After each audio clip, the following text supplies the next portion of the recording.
आज हम लोग त्रिभुज के तीनों कोणों का योग 180 अंश होता है।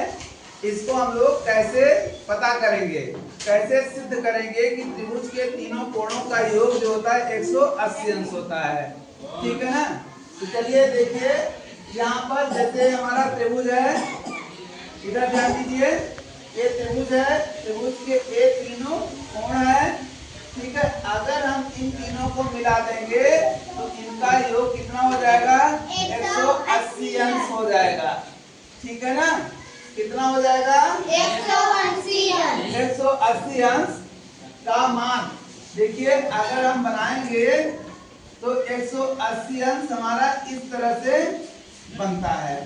ठीक है, ये पूरा अगर इस तरह की तीनों कोणों को मिला दें, अगर इस तरह की आकृति बन जाए, ठीक है, तो अगर इस तरह की आकृति बन जाती है तो इसका मतलब वो हमारा क्या हो जाएगा?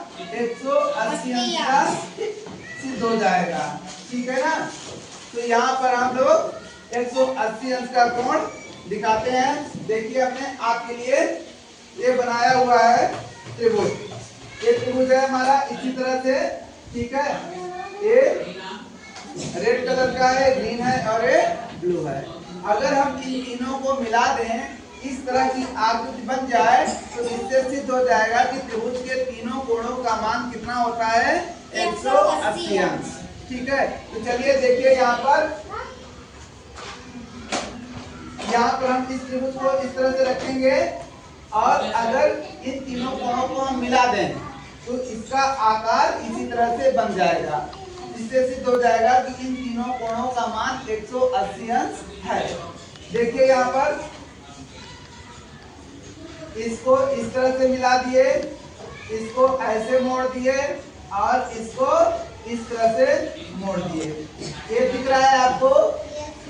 ठीक है, ये नीला है, लाल है और ये हरा है, और ये तीनों मिल करके इसी तरह का कोण बना रहे हैं। तो इससे सिद्ध हो रहा है कि इन तीनों कोणों का जो मान है कुल मिलाकर के कितना है? 180 अंश। इससे सिद्ध हो गया कि त्रिभुज के तीनों कोणों का मान कितना होता है? 180 अंश। समझ में आ गया? ठीक, चलिए, बहुत बहुत धन्यवाद।